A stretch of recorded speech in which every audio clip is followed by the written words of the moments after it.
Maine Knows How. Brought to you by A&G Shooting, Modern Woodmen of America, Mainly Handrails, Pine Grove Programs, Digital Spirit Media, and J.W. Parks Golf Course. Maine Knows How. Welcome to the December edition of Maine Knows How. I'm surrounded by assassins Wyatt and Bob Howe, and it's December. It's cold. It is. It's black powder season. Yep. It's one of the greatest times to come hunting. Indeed. Most everybody's gone home. It's quiet, and you can track, and it's really enjoyable. The deer might not weigh as much, but they still have the same size antlers, and you have all the woods to yourself mostly. Only the serious people are here. Mm. And we have some rabbit hunting going on. Oh, we yeah. do. Yeah. We're running all over the place now. We got the dogs out and ready to go. That's awesome. Yep. Well, I hope everybody had a great Thanksgiving. We're getting turning the corner, heading towards Christmas and the holidays with family. But we do have this brief opportunity for hunting in early and mid-November, December. So Yep. we're going to get at it. We do. We like it. It's a good time of year. It's right before this year. The third week in December is when I start putting coyote baits out. Yep. The long prep for coyotes. Oh my God. The My, bane, my shed don't look that good. the bane of Bob's existence. Yeah. Good God. Getting everything ready for the coyotes. Yeah. But as we've learned in past episodes, taking one coyote saves 7 to 14 deer. A lot of deer. A lot of deer. It's an important job. It really is. Just a lot of work. That's all. Just a lot of work. Yeah. That's why we don't like you to miss. We want, Jeez, we don't like educated coyotes. and they do learn. They learn quick. Yeah, absolutely. They got a degree in a hurry.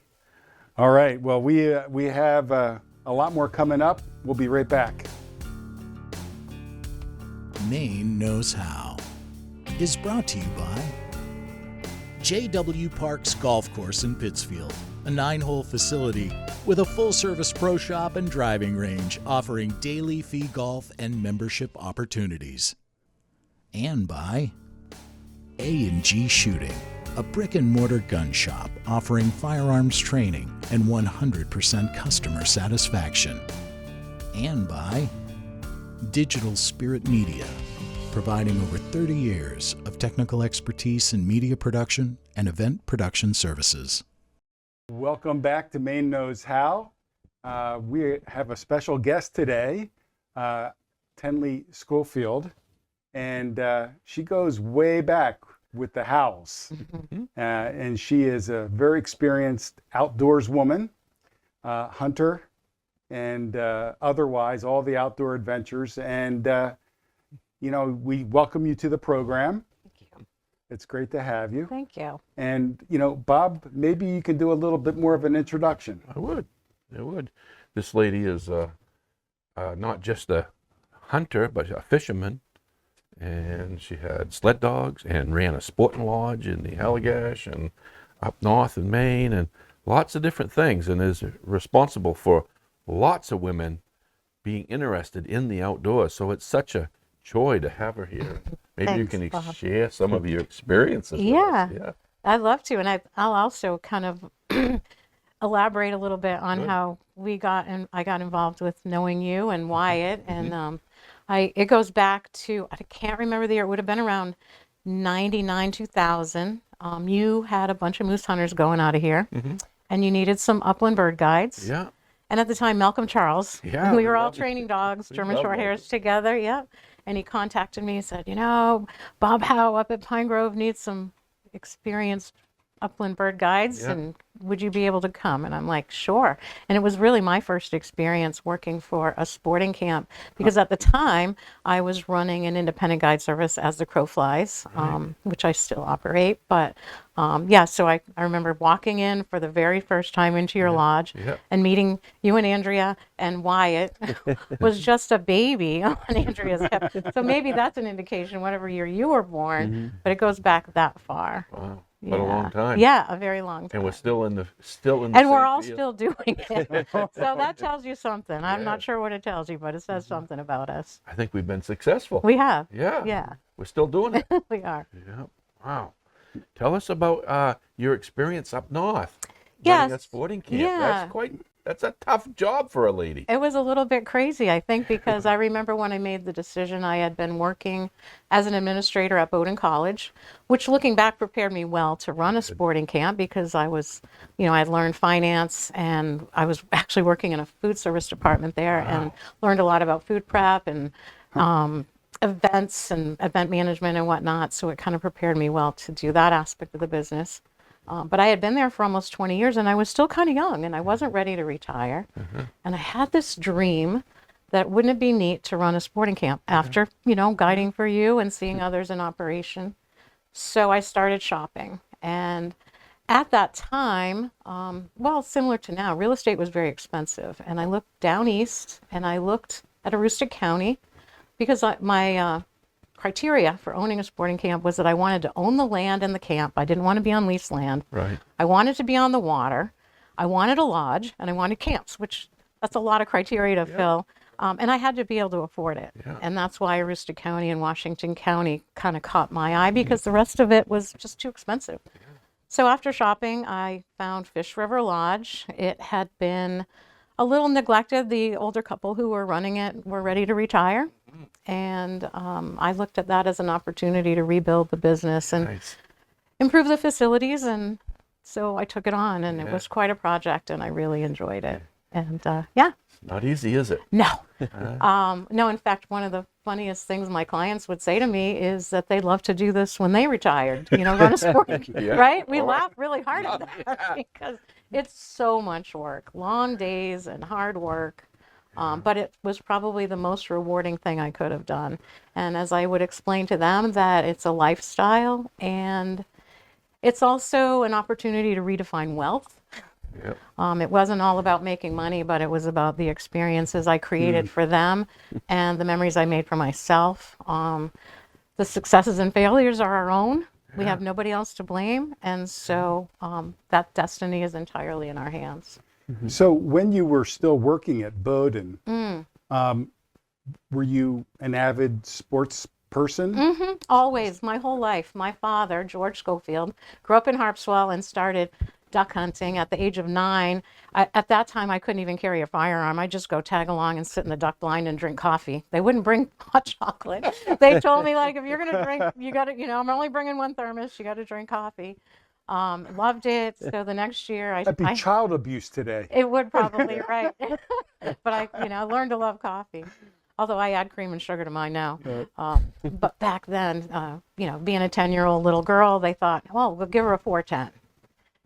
And I couldn't hit a duck with a 410. So very end of that first season, they handed me a 20 gauge to try, and I killed my first duck, and I was hooked. Yeah. So hooked as a hunter till I was about 14, 15 years old, and then started going to deer camp with the boys and the guys. And I felt quite honored to be a girl at that time. It was uncommon to find girls in hunting camps, but we fortunately had friends that were real supportive of my dad bringing me along. One skill I learned at the old one-room hunting camps with the guys is how to do a complete change of clothing in a sleeping bag. Yeah. There's very little privacy, so I learned to do that. But yeah, so fast forward, I took up deer hunting and had always been a hunter and wanted to then get my guide's license because we always enjoyed bringing folks out to hunt with us. And I thought, how fun would it be someday to be a Maine guide? So how old were you then when you decided to get your license? Oh your gosh, guide? probably 12. I mean, I started wow. thinking about that as like a kid, how neat it would be to take other people to do what I love. Right. And those that accompanied us into the duck blind, watching them have fun. And they always, were the folks that never really got out that often. So seeing their joy and wanting to share that with them. And it kind of got put on the back burner because, you go into your career, you raise a family. And it was in 1999, the Maine Outdoor Learning Center was offering their guide schools. And at the time, my friend, Linda Engelhart, who raised German short-haired pointers, who I got my dogs from, called me one day all excited that they were offering the course with one camp designated specifically for women, and did I want to attend with her? And we jumped at the opportunity. So it was in 1999 that I got my guide's license. That was kind of nearing the 3/4 point in my career at Bowdoin. Up until then, it was just vacations and weekends were spent hunting on my own, fishing on my own or with family. But then I started guiding, and I would use all my vacation holidays that I could to take folks out, whether it was mostly upland bird hunting at that time. Right. And then I transitioned into day trips on the dog sled in the winter, kind of to help support my dog mushing habits. Do you have other female guides that Oh, you're sure. in relation? So you've kept in touch with Oh, that group sure. and others? Yeah, so there's Linda. I can't call her a mentor, probably more my inspiration was Joanne Moody, who is a very well-known breeder of Springer Spaniels. And as I was doing my upland bird guiding, I would hear Joanne's name mentioned in various circles, and I always thought, man, I'd love to meet her. I'd love to be like her. I'd love to, have a successful guide service like she has. And I finally did get to meet her one day. I was at a ruffed grouse banquet, and she used to do a lot of guiding for the Gormans, Leanne Gorman, Oh, and they had her dogs. And I had donated a dog sledding day trip, and Leon bid on it and gifted it to Joanne. Oh. And we got to go and spend the day together, which was fabulous. And then Nice. years later, she came up to Fisher Lodge and brought her dogs and hunted up there. that's outstanding. Yeah. Have you seen more women getting involved? Oh, absolutely. I mean, I think today women have more opportunity than ever. Yep. When I think back to how women, as especially hunters, women as fishermen have always kind of had an easy entry point. And we think of Fly Rod Crosby, the first Maine guide. Right. She was a fisherman. But getting into hunting was a little bit, a bigger barrier for them to hurdle. But I think women today have more opportunity than ever. So back in the day, it's like if your dad didn't hunt, or you didn't have some family member that was willing to take you along, if you didn't have brothers, because traditionally brothers got taken, but the little girls didn't. But now we have Maine women hunters. We have the Inland Fisheries and Wildlife Department has fabulous, not only hunter safety programs, but the next step programs that they offer that women can get involved with. Becoming an Outdoors Woman program that gives women skills and confidence to get out and do more. And then there's a really fun social media page called Maine Women Hunters that we mentor each other and connect and support each other. And, any women that have questions or just need help can reach out through there and find nearby women that can support them too. So while I'm thinking of it, we'll post something on this Yeah, cast with all of those resources. sure. We'll come up with that list That and would be post that helpful. so that Yeah. folks can actually, get the websites and the different numbers and things like that for the programs. Yeah, there's another one that I'm aware of that I've signed on to. It's called Learn Hunting, and it's through the department. It's I think it's free for the first month or so, but then it's like $19.95 a year, which is a really very inexpensive rate to pay. But it has a bunch of mentors. I'm signed on to that, so anybody in the Central Maine area who needs a mentor can find me and others on that website. Yeah, so if you're searching and you just don't know where to go, you can go to learnhunting.org and check out that website and look for a mentor through that. It's very interesting because I'm not a hunter per se. I've taken it up recently, but I didn't bring my kids up getting out hunting in the woods.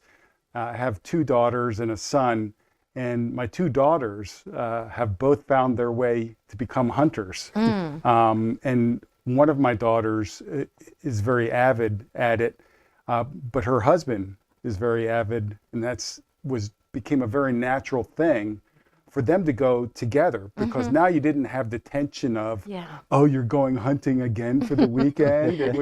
It was an adventure Yeah. for them as a couple, and now they're 2 kids. Yeah. They all forego, and I get a lot of venison, which is a nice Yeah. byproduct. Absolutely.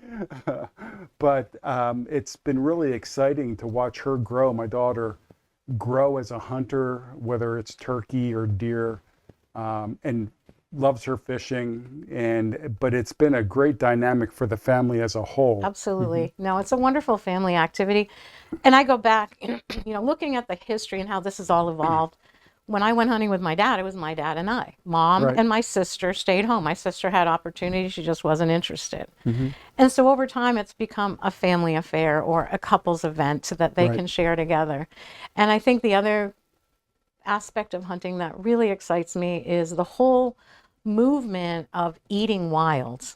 We were eating free range organic meat before it was cool. And so then factory farming turned into organic farming. But a lot of us who've been hunting and continue to hunt, part of the reason we do it is to provide for our families that free range organic meat, the best protein on the planet. So watching families do that together, to me, it is really the essence of what it's all about. Yep, I had some of their venison sausage this morning before I came. Fabulous, yeah. It's just fabulous. It's lean. It's clean. It's just So good. so good. Yeah. And it feels good to know that whether she provided it for you as her father Right. or she provides it for her family, there's just this incredible sense of satisfaction when you can look at a plate of food and know where everything came from. Back when I was raising my family, we had a garden, and so many nights we would sit down to dinner and I'm like, that deer came from out back, that beet came from the vegetable garden, and it's just, it feels so good. Yeah. I think families have gotten away from knowing where their food comes from and not understanding what meat is, what protein is, where we find it in a little foam container wrapped in plastic Right. and it's a hunk of protein, but we don't know anything about it. Whereas when you harvest your own, you're probably either responsible for breaking it down or taking it to the meat cutter, but that whole animal and you know where it slept and you know what it ate and you know where it came from. Yep. No, there's a real connection Yeah. that you get to your food Yeah. that way for sure. So you get done at Bowdoin, as we say in Maine. Yeah. I got done. I got done there. and you on- moved up to the county. Yeah, so I find this lodge, Fish River Lodge, and move up to the county. And the first year was a physical struggle, let's say. There was a lot of improvements that needed to be done. The grounds needed to be clean. There's a lot of clutter. No fault of anybody's. It's just I think that when I took on the business, I said, when it's not fun anymore, it'll be time to get out. Because I don't think the couple that owned it were having fun anymore. So 3 weeks later. Yeah, exactly. But there, so it was an opportunity to rebuild the client base, and I contacted everybody that had previously been there and invited them all back under new management, and many of them did come back. But the fun part was regrowing all that and making it and turning it into something that was my own. And for those who yeah. don't know, Aroostook County is the crown of Maine. Correct. And so it's about 4 hours, Yeah. 3.5 hours Yeah. north of Augusta. I think it's Maine's best kept secret, to It be really honest is. with you. There used to be a sign when you crossed into Maine that said the way life should be. Yes. And I kind of started to coin the phrase up there that Aroostook County is the way life used to be. So small town, Yeah.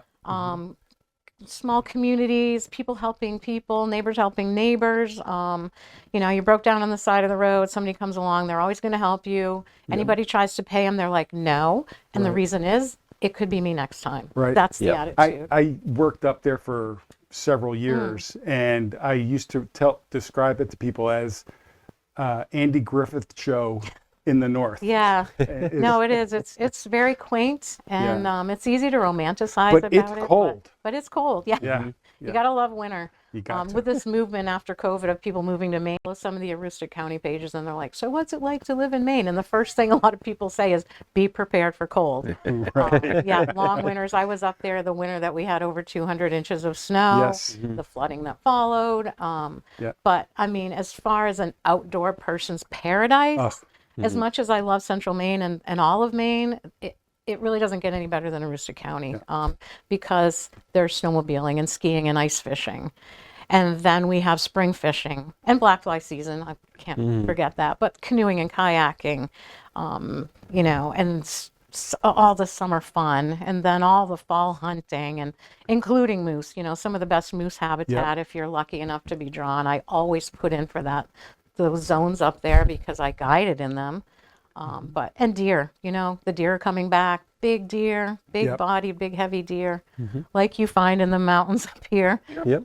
Yeah, it's up really in the good. hills. Yeah. Really. So have you must have stories. You must have stories about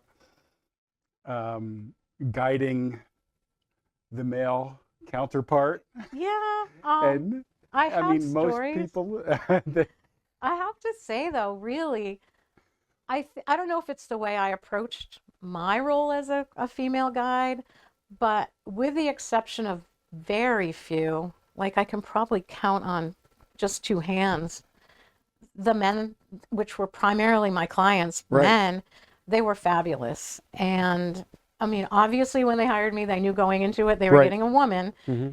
And to break the ice, oftentimes I would start the morning, you know, as we got in the vehicle to go wherever we were going to hunt, you know, with our cup of coffee. And it's like, okay, start up the truck. We're driving down the road. And it's like, so I just want to make everything, you know, get everything out in the open. And the only difference between you and I is when we have to stop and pee, I need to go find a bush. You can go behind the truck.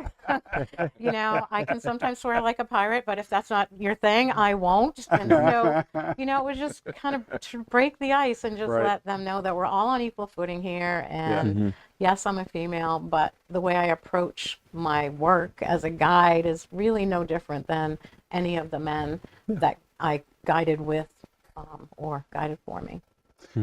These women really work hard. I had probably one of the very first female bear guides in the state. Her name was Stacy Robinson. I remember Stacy, Them yeah. guys loved her.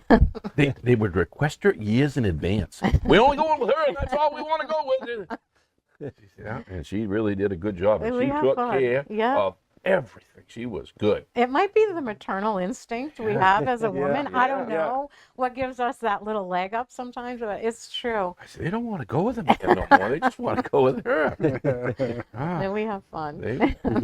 Yeah. They respect them so much, you know, and they help them all they can. Yep. Yeah. Well, that's funny because you have a moose on the ground. And it's time to gut the moose. And the guys were like, do you want me to do that? And I'm like, no, that's what you pay me for. Yeah. I mean, you can if you want, but, but it's like, no, that's what you pay me for, you know? And I think so sometimes they were astounded that there's a woman down there on her hands and knees climbing into a moose or Yeah. whatever. But, It's all great. yeah. Well, where did you learn to gut a moose? Was that in guide? Did they teach you as a No, they guide? don't. No, it's interesting. What did they teach you? At guide school, Yeah. the cool thing about guide school is you come out of there prepared for an exam. And I think the way I describe it to folks is that they assume you come with a certain amount of practical experience. So they're not going to teach you how to gut a moose or replace the pull cord in a motor that pulled out. That happens, has happened to me. Yeah. Only Yeah. at the worst time. Exactly. So you either, you know, learn that on the job or you come with that practical experience. So the guide schools prepare you to take a test. So stories, yeah, I'm like, I don't want to go off on no tangent, but all of a sudden all these stories come to mind. Yeah. What was the The question? gutting your first moose. Yeah. So, gutting my first moose. The first moose hunt I went on was with my friend Linda Engelhart. She had drawn a permit. I think we were in zone 6 and got the moose, and it was just her and I together. And we had gutted deer before. My first deer I gutted, I was by myself as well. I mean, my dad was there, but he wanted me to do it, and I Yeah. approached it like a big fish. So, okay, I'm like, okay, I can do a fish. Now I'm doing this deer, and it is, right? It's kind of like a big fish, kinda, you know, Got the idea. breastbone down to the anal, whatever. So then so now we have this moose on the ground, and we open it up like we would a deer, and start pulling the guts out, and we're like, there's a gut pile the size of a Volkswagen. Yeah. Yeah. And what she did, which I thought was really funny, is she had bought these like kind of temporary throwaway rubber type pull-on pants that we thought we needed to wear. And so we looked like big frogs down there on our hands and knees doing this together and just figuring it out as we went along. And so that's how I learned. Nobody showed me. Wow. We just had to transfer skills from deer to moose. From fish to moose. From fish to deer to moose. Yeah. Deer to moose. Yeah. It's a very understandable evolution. Yeah. But it worked, Yeah. And then my first guided moose hunt, I was very, very nervous.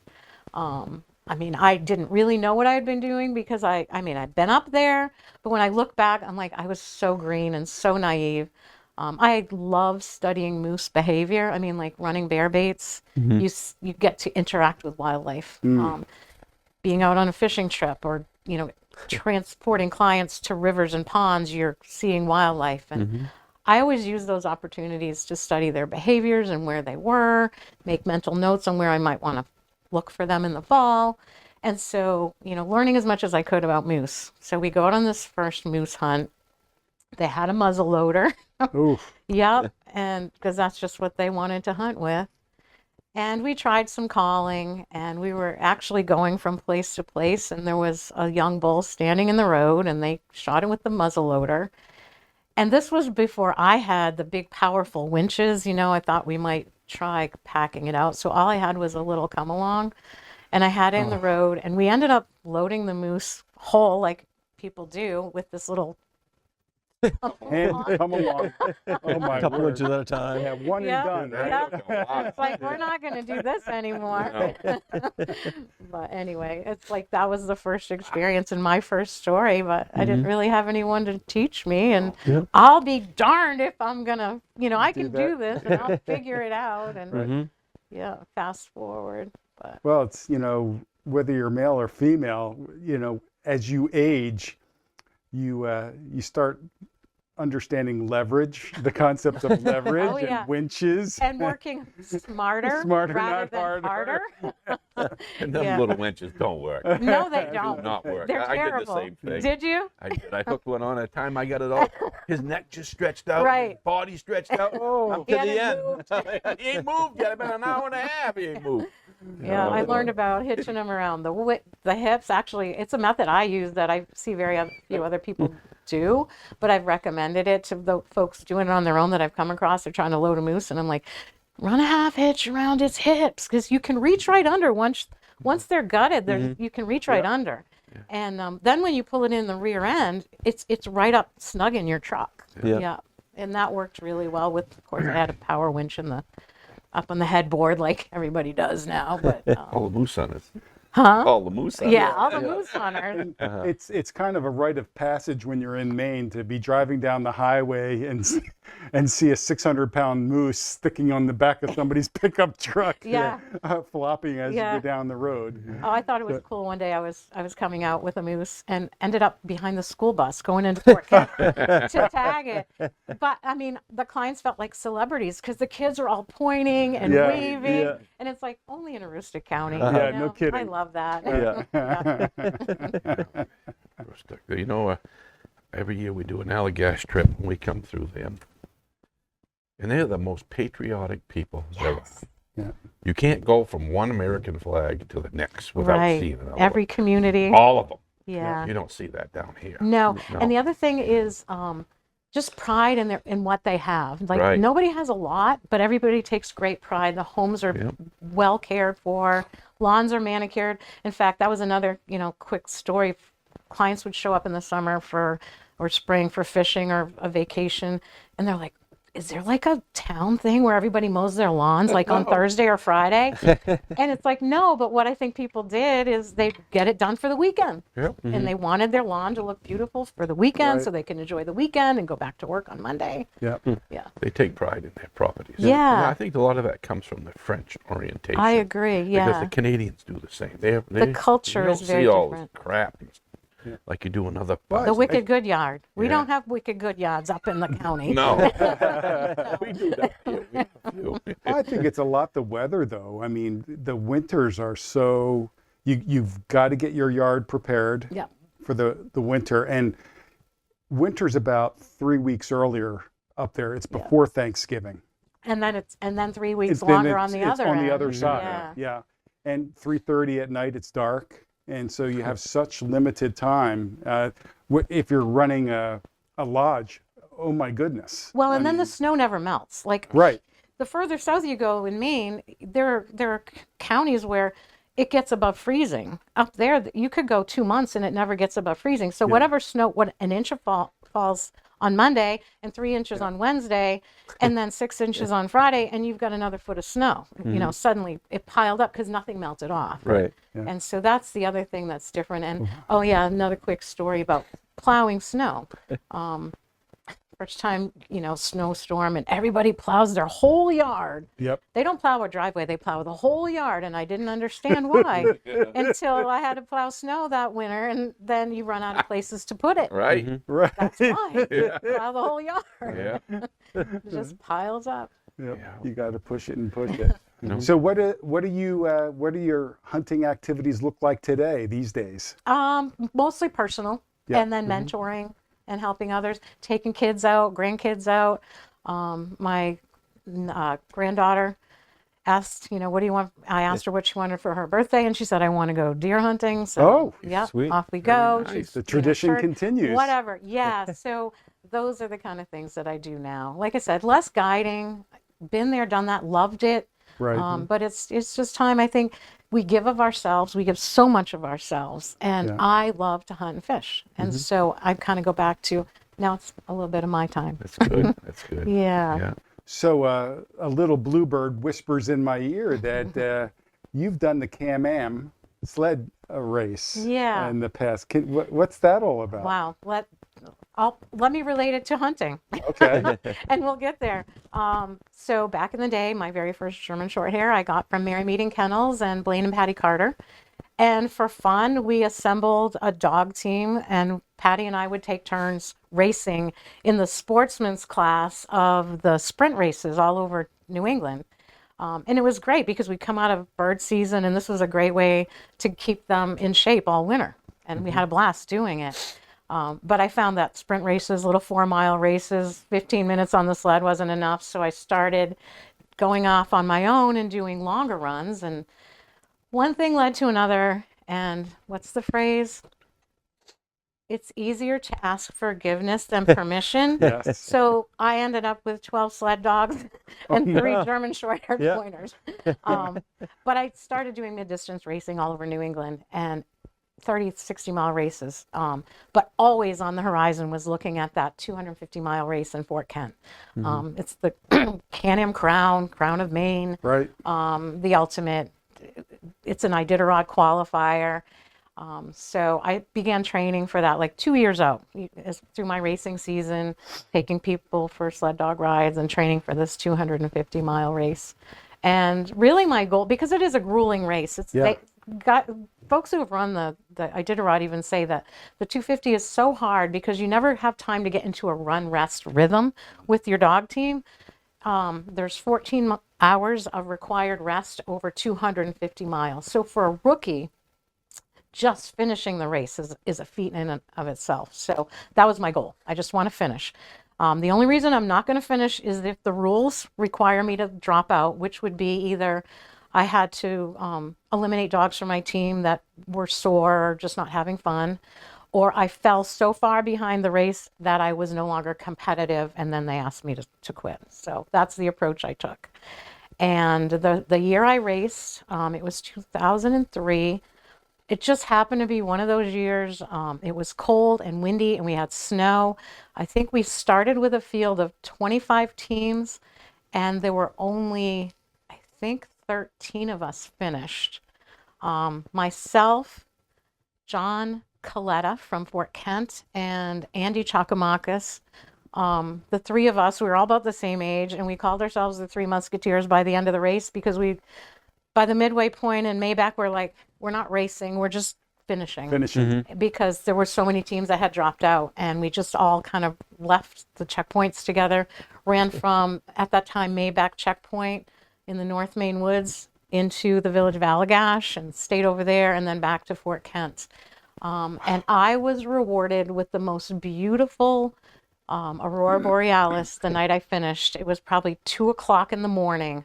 I say night, it was actually morning, but I was coming in, heading into Fort Kent, finished the race. I think it was like 5 o'clock in the morning. But yeah, it was just magical. I did it the one time. I never competed again. I would have, again, life changes. That's when I was starting to look towards buying a lodge and just not having time for these sled dogs anymore. How many days? Left on Sunday, finished bright and early Tuesday morning. Wow. Sunday, yeah. Wow. But most teams now are finishing on Monday. It's crazy, yeah. Averaging 10 miles an hour out there. And Wow. but yeah, dog mushing is a winter sport is to snowmobiling like sailing is to power boating. It's just it's a whole different thing, Right. and the relationship you have with your dogs and just that quiet, peaceful traveling is just something that's beyond description. The trail that you're on, is it a lot in the woods? Is it on the farmland? It's everything. It's a mixture because there's a lot of. I mean, my understanding is Aroostook County has more open farmland anywhere east of the Mississippi. Yeah, so It's- Aroostook County, I describe Aroostook County with a dividing line, which is Route Right. 11. So east of Route 11 is all agriculture. West of Route 11 is primarily all Woods. forested. Right. And so when we leave Fort Kent, there are farms, and we do go through some farm fields, but primarily we're in the woods. We're in the North Maine woods. We leave Fort Kent, we end up in Portage, then we head west, all out Yeah. through the woods, end up in Allagash, and then come back. Quick story, one of the first times I ran up there was for a Can-Am 30, and there was so much snow in March. The race is Yeah. held in March. We're going through, I believe it was the Guimond farm now, having been up there, and I saw these discs that they came out of the woods, these discs going across the field where the trail was. And I was like, well, that's a really interesting way to mark the trail. Until I approached the first disc and realized it was the top of a fence post. And there was that much snow. Oh my. Yeah. So there can be that much snow Well, up there especially in on the fields with the wind blowing. I mean, it's not uncommon to have snowbanks drifts, as yeah. high as the telephone Yeah. poles. So I would load my dogs and top them oftentimes for this race in March in the mud. Yeah. I'm like muddy dogs into the dog box, Yeah. head north to Fort Kent and be racing on 3 feet of snow. Yeah. Yeah. It's definitely two climates Yeah. colder. Yeah. When you head up. Yeah. I've left Presque Isle at 20 below and reached down to Augusta just 4.5 hours later, and it's 40 degrees warmer. Yeah, I mean, yeah. it's crazy. Yeah. It's just crazy. So what advice would you have for women looking to get involved or to grow and develop into some of the things that you've done? Yeah, I mean, first of all, I would say find a friend or a mentor who is passionate about this. And if you can find another woman, they give you that perspective. If you're a woman, but anybody who will Right. encourage you and support you with your passions. And I'll look back and I'll say having a family that's supportive is probably the most important thing. I have to say, whether it was my dad or a spouse or a child that is willing to let mom go off and do these things is important. But the main guide schools, there's lots of them and they're all good. I don't know if there's any one that's better than the other. I mentioned the one I attended, but there are many, several and many. If you want to become a main guide, take the course. take the test and go out there and try, go gut your first moose. Because I mean, moose is Plastic something like, overalls. it's not something that a lot of people don't have much experience with because No. it's a lottery hunt. So, we kind of all make it up as we go along. So to become a Maine guide, that's what I would recommend. Take a class and then just get out there and get a lot of experience on your own. Before you charge clients, take other people, just Yep. take friends along, take family along and practice being a guide. Professionalism is of the utmost importance. Having contracts if you become a guide. I know I have experienced guides who don't have contracts, and not me personally experienced, but I've heard the stories, and it's important that clients know what you're agreeing to provide and what they're Right. expecting to get. So it's something you want to think about, and guide schools will teach you about those contracts. Managing expectations. Exactly. Yeah. And being aware of your clients' physical abilities and accommodating them. I've taken an 82-year-old man on a moose hunt all by myself. He didn't have a sub, and I didn't have an extra guide on hand to come with us. So Right. you got to manage that. I've had a woman with an oxygen tank, and her son was her sub on a moose hunt, and you manage that. Only just- in Maine. Exactly, but I mean, everybody wants a moose permit, so Right. Mom, dad, and all the kids apply, and you Yeah. get what you get for a client. Yeah. So just being aware that those are some of the things that you might run up against when you're guiding is just people with physical limitations, and you have to manage that Yeah. and provide a quality trip for them. Yeah. That's important. And then just if you want to hunt and fish and go out and do this stuff, go do it. Right. And That's the so truth. we mentioned some resources. What the limitation I hear from a lot of women is they just don't know what to do first. And I say just try. Just go try. Patty Carter, myself, and Judy Bales, there's some of the names that come to mind, Linda Englehart. We used to take a bunch of women way back in the day, I think they're still going, on this all-ladies hunt. And it started because we were all training our bird dogs in the field, or our spouses were, and the women got involved. I was training my own. So I guess, somewhere in it's being a mentor. But they're like, I wonder what it's like to really go bird hunting. So it's like, well, let's go. Yeah. And on some of those first years, many of the women had never had a firearm in their hand, but they got their hunter safety card, and they came up, and they may not have fired a shot all weekend, Right. but they worked their dogs. And then the next year they came back, and I've seen a few of them shoot from the hip. At least they were shooting up, Right. but they were shooting Right. and they were trying. And then next thing I know, they kill a bird, and now they're a bird hunter. Right. So Yeah. sometimes it's just go out and do it. It's, Be safe. It's But if you yeah. didn't get your deer and it's muzzleloader season, find someone to show you how to use a muzzleloader and get out there and do it. And as Bob says, if you want to shoot a really, really big deer, a record deer, don't shoot a smaller Don't one. shoot a little one. Let them go. Yeah. Well, really, thank you so much you're welcome. It was for really bringing fun. a whole new you perspective to this. And, it is a growing trend that, seeing more and more women getting involved in hunting and fishing and getting out into the woods because it's so beautiful. Yeah. And just really thank you for being a trailblazer and getting out there and sharing with us today. Oh, it's my pleasure. And I just, I look forward to seeing more Great. women and kids out there having a good time. Having a good time. Thanks. Well, that's great. Thank you so much. We'll be right back. Maine Knows How is brought to you by Modern Woodmen of America, a member-owned fraternal financial services organization since 1883, and by Pine Grove Programs, supporting veterans, first responders, and law enforcement by providing free outdoor opportunities to those who serve, have served, and their families. Welcome back to Maine Knows How, and Wyatt has a new how-to.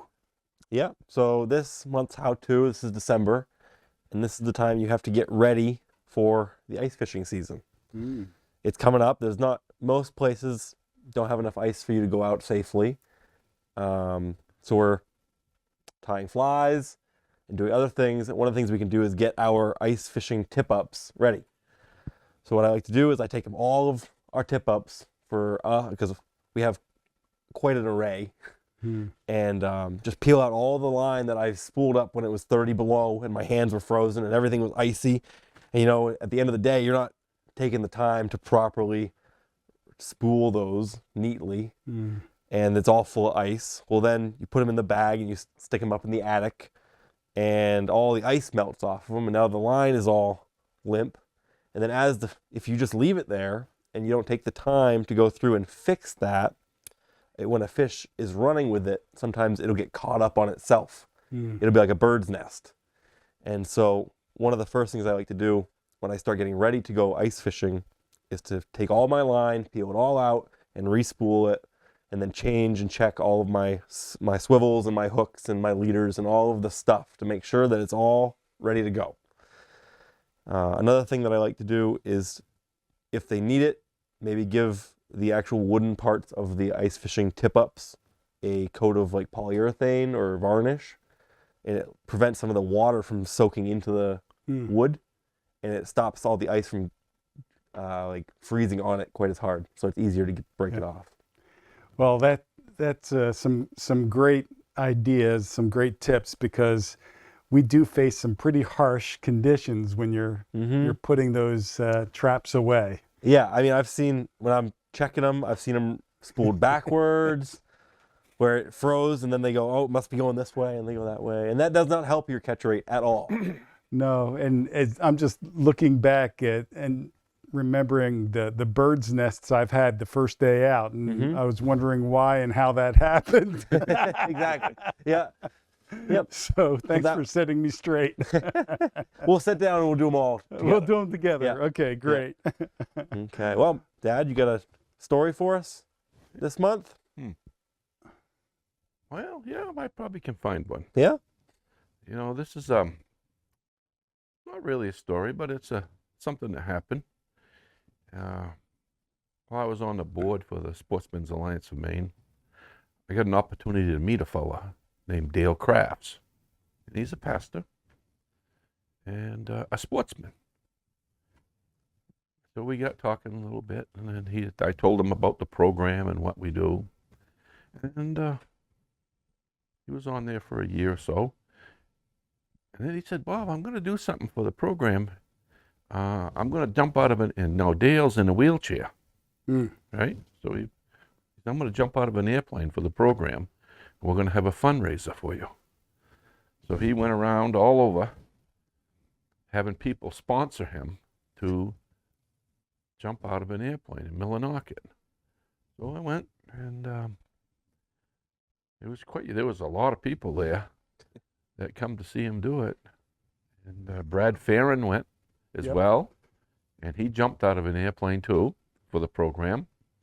And a guy that owns Red Leaf Diner over in Guilford, he came, and so there was quite a few people that came.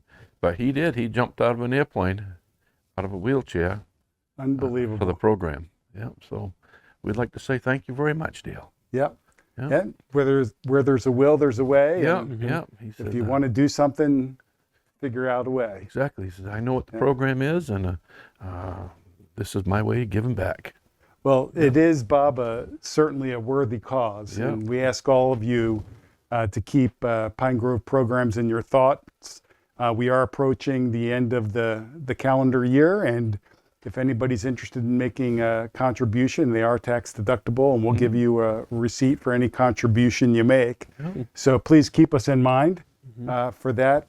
But also coming up is Christmas, and I just want to wish you guys and you and your families a very Merry Christmas. And to all of them, all the people. Yeah, to everybody out there. So thank you very much for listening and tuning in. We'll see you in January. Maine Knows How.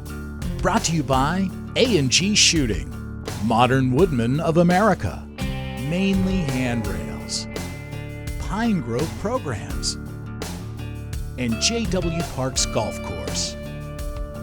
Digital Spirit Media. Maine Knows How.